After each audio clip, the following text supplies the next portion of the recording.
Lorsque le parking est une partie privative, il est constitué en lots et donc des tantièmes de copropriété y sont attachés. Le copropriétaire est donc tenu de payer des charges d'entretien et éventuellement d'autres charges qu'on appelle charges communes spéciales lorsqu'il utilise par exemple l'ascenseur ou éventuellement qu'il a à emprunter un escalier ou à passer par la porte du parking. Puis-je transformer mon parking en box ? Il est tout à fait possible de transformer son parking en box dès lors que l'on a obtenu l'autorisation de l'Assemblée générale, à la majorité de l'article 25 ou à l'unanimité si on empêche un copropriétaire de manœuvrer aisément par exemple. Dans ce cas-là, on porte atteinte aux modalités de jouissance de ses parties privatives à lui et donc il faut une autorisation à l'unanimité.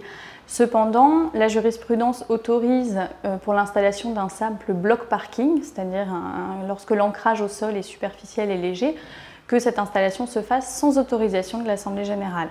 Alors, est-ce que je peux transformer mon parking pour un autre usage que le garage ? Alors, il serait possible de transformer le parking à un autre usage dès lors qu'aucune clause du règlement de copropriété ne s'y oppose. Attention cependant à ne pas le transformer en un usage prohibé, par exemple à usage d'habitation si le parking ne répond pas aux normes de décence et de salubrité. Et également, l'entreposage de matières explosives ou inflammables pourrait être interdite, donc attention à l'utilisation en tant que débarras. Alors, un copropriétaire dans mon immeuble vend son parking. Ai-je une priorité sur l'achat de ce bien ?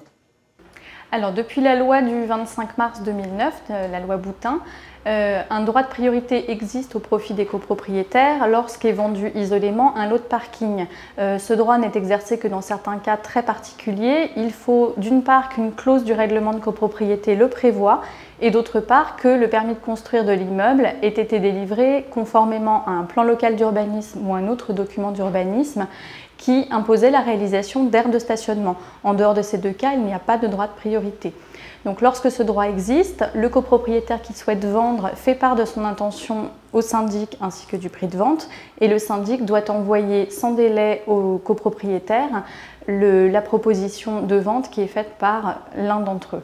Ensuite, ils ont 2 mois pour se décider à compter de la notification.